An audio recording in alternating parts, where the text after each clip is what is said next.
राजकुमारी चंद्र किरण इतनी सुंदर थी कि सातों द्वीपों में उसके समान दूसरा कोई नहीं था। उसकी सुंदरता ऐसी कि चंद्रमा भी उसके सामने शर्मा जाए, नयन नक्श ऐसे कि हिरणी भी उसके सामने पानी भरे। राजकुमारी चंद्र किरण जब चलती तो उसकी मदमस्त चाल देखकर नागिन को भी अपनी चाल व्यर्थ लगती। उसके चेहरे की लालिमा के सामने पुष्प भी लज्जा जाते। नंद नगर पर वीरसेन नामक राजा राज्य करता था। राजा का सुंदर नाम का एक बेटा था। सुंदर, बड़ा, रूपवान, बलशाली और बुद्धिमान था। एक दिन नंद नगर में एक सौदागर आया। पुराने जमाने में राजा महाराजाओं को खुश करने के लिए सौदागर एक से बढ़कर एक अद्भुत, अद्वितीय और निराली वस्तुएं लेकर आते थे। सौदागर को आया देख राजकुमार सुंदर ने पूछा, बताओ सौदागर, अब की बार क्या नया लाए हो? सौदागर ने जी प्रभु कहते हुए राजकुमार सुंदर को एक फोटो दिखाई। वो फोटो विश्व सुंदरी राजकुमारी चंद्र किरण की थी। जब राजकुमार ने उसे देखा तो देखता ही रह गया। इतनी सुंदर स्त्री उसने अपने जीवन में तो क्या, अपने सपनों में भी नहीं देखी थी। राजकुमारी के नैन नक्श देखकर राजकुमार अपनी सुध बुध खो बैठा। ध्यान टूटा तो उसने सौदागर से पूछा, कौन है ये सुंदरी? तब सौदागर ने उसे बताया कि हे राजकुमार, 7 समुंदर पार एक कंचनपुर नाम का शहर है, जहाँ इंद्रसेन नाम का निर्दयी राजा राज करता है, जो छोटे से छोटे अपराध के लिए मृत्यु दंड देता है। ये सुंदरी उसी की पुत्री राजकुमारी चंद्र किरण है। राजकुमार ने खुश हो सौदागर को बहुत से हीरे जवाहरात इनाम के तौर पर देकर विदा किया और अपने मन में विचार किया, जब तक यह स्त्री उसे नहीं मिल जाती उसका जीना व्यर्थ है। अगर वो है तो सब है, वो नहीं तो कुछ भी नहीं, चाहे मुझे इसके लिए कुछ भी कर गुजरना पड़े। पर अब तो बस राजकुमारी चंद्र किरण को हासिल करना ही मेरे जीवन का इकलौता मकसद है। उसने तुरंत राजसी वस्त्र त्याग दिए और भगवा बाणा धारण कर लिया और एक साधु का भेष बना जंगल की ओर चल दिया। जब राजकुमार के जंगल में जाने का समाचार राजा को मिला तो वो राजकुमार के पास आया और बोला, बेटा, ऐसा क्या दुख हो गया तुझे जो तू राजसी जीवन छोड़ एक फकीर बनने चला? हमारे बुढ़ापे का सहारा और होने वाला राजा है तू, फिर ये कदम क्यों? अपने पिता की बात सुनकर राजकुमार बोला, पिताश्री, आपसे हाथ जोड़कर विनती है, मेरी बात ध्यान से सुनना। मेरे मन में अब चंद्र किरण बस चुकी है, मुझे उसके सिवाय और कुछ भी नहीं दिखता। राजा बोला, बेटा, तुम समझदार हो, क्यों नादान जैसी बात कर रहे हो? आज तक चंद्र किरण के द्वार पर जो भी गया वो वापस लौट कर नहीं आया। उसके चक्कर में पता नहीं कितने ही अपनी जान से हाथ धो बैठे। पिता की बात को सुनकर राजकुमार बोला, पिताजी, अब मुझे रोकने की कोशिश मत करिए, अब मैं रुकने वाला नहीं। अगर मेरे शरीर में प्राण है, मैं जीवित हूँ, तो मैं जरूर जाऊंगा। इतना कह राजकुमार सुंदर वहाँ से चलने को हुआ तो उसकी माताजी वहाँ आ गई और बोली, मेरे लाडले, तेरे बिना मैं तड़प तड़प कर मर जाऊंगी। ऐसा मत करो, क्यों अपना राजपाट छोड़ तुम मृत्यु को गले लगाने जा रहे हो? पर राजकुमार पर उसकी माँ की बातों का भी कोई असर नहीं हुआ। बोला, नहीं माताजी, मुझे मत रोकिए, अगर मैं नहीं गया तो यही अपने प्राण त्याग दूंगा, और चल पड़ा। राजकुमारी चंद्र किरण को देखने की व्याकुलता में अभी राजकुमार ने कुछ कदम ही आगे बढ़ाए थे कि तभी उसकी सुंदर रूपवती कामिनी पत्नी भी वहाँ आ पहुंची।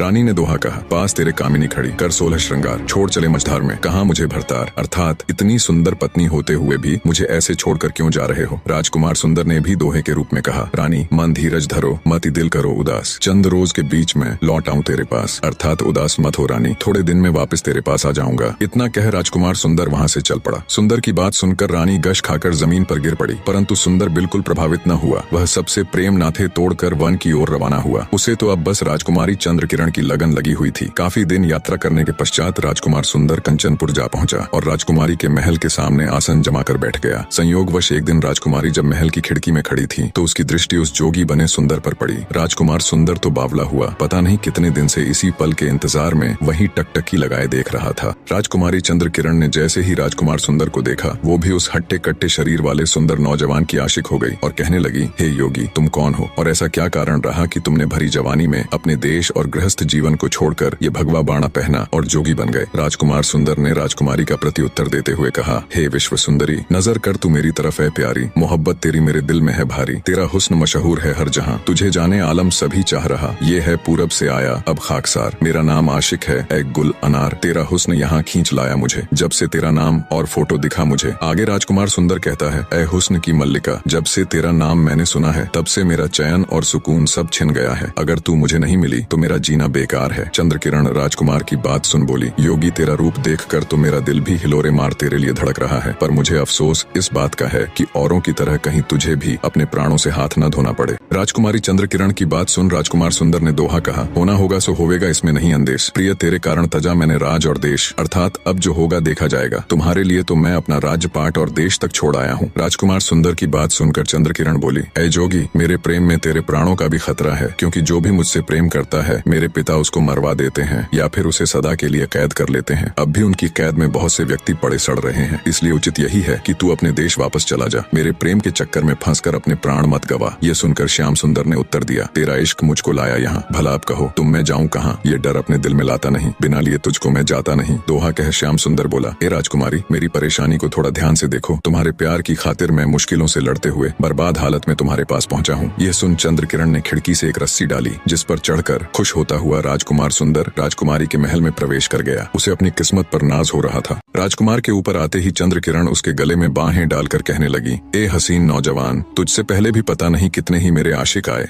और मेरे पिता के दंड की भेंट चढ़ गए, कितने ही मौत के घाट उतार दिए गए, कितने ही जेलों में बंद पड़े हैं, पर पता नहीं क्यों ना कभी किसी के लिए मेरे अंदर के जज्बात जागे और ना ही उनकी सजा पर मेरा हृदय पसीजा। पर तुम्हारी बात कुछ और है, तुम उन सबसे अलग हो, तुम पहली नजर में ही मुझे भा गए। राजकुमारी चंद्रकिरण के मुख से अपने लिए इतनी प्रशंसा सुनकर राजकुमार सुंदर भी गदगद हो गया। उसे अपनी किस्मत पर यकीन नहीं हो रहा था कि राजकुमारी चंद्रकिरण उसे इतनी आसानी से मिल जाएगी। दोनों का इश्क परवान चढ़ने लगा। अब तो राजकुमार सुंदर ऐसे ही हर रात को राजकुमारी चंद्रकिरण के पास आता और सुबह होने के करीब होती तो रस्सी के सहारे उतरकर चुपचाप दबे पांव महल से चला जाता। कुछ दिन तो सब ठीक ठाक चलता रहा। दोनों रात में मिलते और प्रेम लाप करते। इस तरह दोनों को ऐशो आराम करते करते बहुत दिन बीत गए। पर फिर एक दिन रात के अंतिम पहर में जब राजकुमार सुंदर वापस जाने लगा तो कोतवाल ने उसे देख लिया और कहा, कौन है तू जो आधी रात को राजकुमारी के महल से आ रहा है? क्या चुराया है तूने? राजकुमार सुंदर ने माफी मांगते हुए कहा,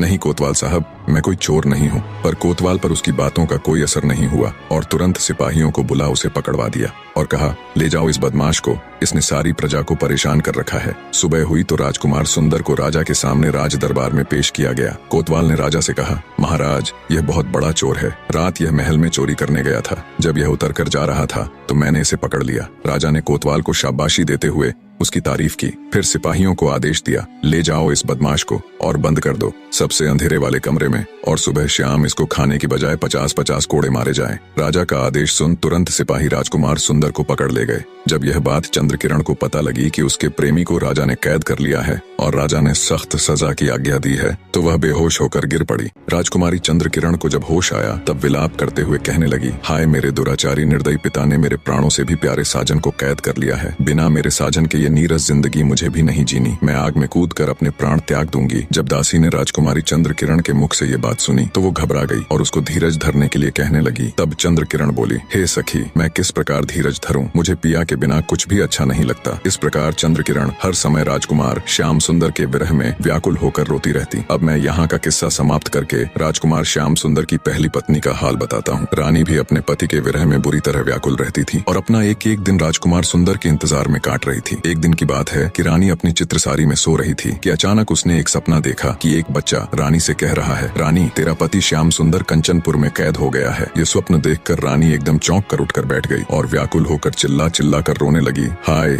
ये क्या हो गया? रोने की आवाज सुनकर दासियां दौड़ी हुई आईं और कहने लगी, क्या हुआ महारानी? ऐसे दहाड़े मार मार कर क्यों रो रही है? आपको क्या पीड़ा है? रानी घबरा कर बोली, मैं सो रही थी कि एक बच्चे ने आवाज दी और कहा कि तू यहाँ सो रही है, वहाँ तेरा पति कंचनपुर में कैद हो गया है। ऐ दासी, वह जल्दी आने का वचन देकर गए थे मगर अभी तक नहीं लौटे। ऐसा प्रतीत होता है कि वह अवश्य ही किसी विपत्ति में पड़ गए हैं और गिरफ्तार हो गए हैं। वो कंचनपुर के राजा की कैद में बड़ा मुश्किल समय काट रहे हैं। अब मुझे ही कुछ करना होगा। अपने पति की सहायता के लिए मैं जोगिन बनकर खुद कंचनपुर जाऊंगी। रानी की यह बात सुनकर उसकी दासी बोली, महारानी, आप दिन रात रो रो कर क्यों स्वयं को नष्ट कर रही हैं? आपने बस एक बुरा सपना देखा है। आपके पति कुशल पूर्वक हैं और जल्दी ही वे सही सलामत आपके पास लौट आएंगे। रानी बोली, नहीं दासी, वो सपना बिल्कुल सत्य है। मेरा दिल कह रहा है मैं अपने पति परमेश्वर को तलाश करने अवश्य जाऊंगी। मेरे पीछे से माँ पिताजी का अच्छे से ख्याल रखना। इतना कह रानी कंचनपुर जाने की तैयारी में लग गई। रानी ने अपने वस्त्र उतार दिए, शाही वस्त्रों के साथ सारा श्रृंगार जेवर भी उतार भगवा वस्त्र पहन जोगन के भेष में आ गई। फिर हाथ में वीणा लेकर वह जंगल की ओर चल पड़ी। अपने पति की तलाश में निकली रानी बहुत दिनों तक शहरों जंगलों की खाक छानते छानते कंचनपुर जा पहुंची। वहां जाकर उसने लोगों से अपने पति का हाल पता किया तो लोगों ने बताया कि उसे तो राजा ने चोरी करने के अपराध में कैद कर लिया है। यह सुनकर रानी बहुत घबराई और सोचने लगी कि अब क्या उपाय करना चाहिए जिससे प्राणनाथ को स्वतंत्र कराया जा सके। कुछ सोच विचार कर जब रानी ने वहां के लोगों से राजा के बारे में पूछा कि राजा को किस चीज का शौक है, तब लोगों ने बताया कि राजा को संगीत सुनने का बहुत शौक है। यह सुनकर रानी के मन को धीरज बंधा क्योंकि गायन विद्या में वह निपुण थी। अब रानी ने शहर के प्रमुख स्थानों पर जाकर गाना प्रारंभ कर दिया। थोड़े दिनों में ही वह प्रसिद्ध हो गई। एक दिन शाम के समय वह किसी उद्यान में खड़ी वीणा हाथ में लिए रागिनी अलापने लगी। वहाँ मौजूद भीड़ ने जोगन बनी रानी की खूब तारीफ की।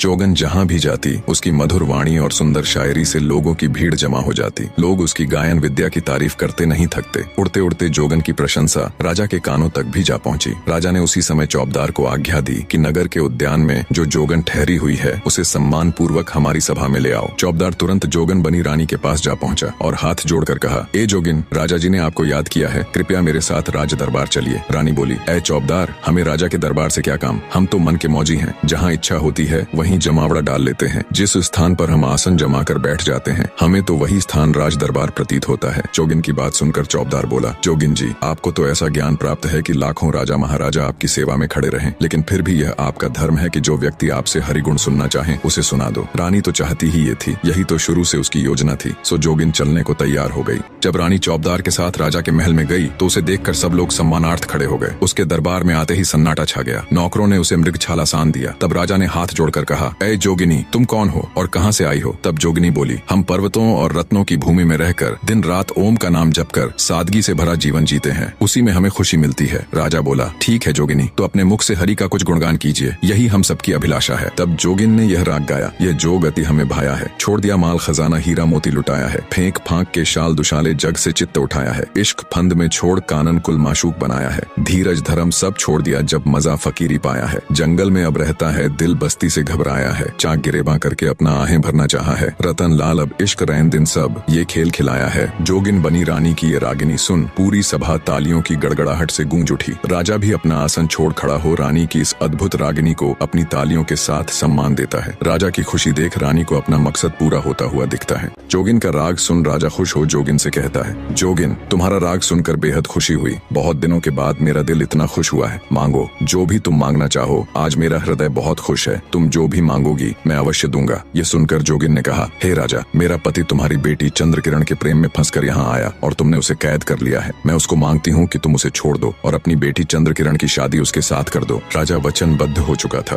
पुराने समय में वचन से बढ़कर कुछ नहीं होता था। अतः राजा ने जोगिन की बात मान ली। उसने सुंदर को स्वतंत्र कर दिया और अपनी बेटी चंद्रकिरण की शादी उसके साथ कर दी। राजकुमारी चंद्रकिरण की खुशी का कोई ठिकाना नहीं था। राजकुमार श्याम सुंदर अपनी पहली पत्नी के पैरों में गिरकर उससे माफी मांगता है और कहता है, हे रानी, मुझे नहीं पता था तुम मुझसे इस कदर प्रेम करती हो कि सब कुछ छोड़ छाड़ कर 7 समुंदर पार इतनी मुसीबतें झेलते हुए मुझे आजाद कराने आओगी। जब तक मेरे शरीर में सांसें हैं मैं तेरा ऋणी रहूंगा। बड़े हृदय वाली रानी राजकुमार सुंदर को माफ कर देती है और राजकुमारी चंद्रकिरण को अपनी छोटी बहन के रूप में स्वीकार कर लेती है। तीनों राजा से विदा ले अपने राज्य लौट आते हैं और एक खुशहाल जीवन जीते हैं। निष्कर्ष, प्रेम, विश्वास, त्याग और क्षमा, ये 4 स्तंभ इस कहानी की आत्मा है। यह कथा हमें यह समझने में मदद करती है कि सच्चा प्रेम वह है जो न केवल प्राप्त करता है बल्कि त्यागता भी है, जो केवल मांगता नहीं बल्कि देता भी है। सच्चा प्रेम और विश्वास हर कठिनाई को पार कर अंत में विजय का ताज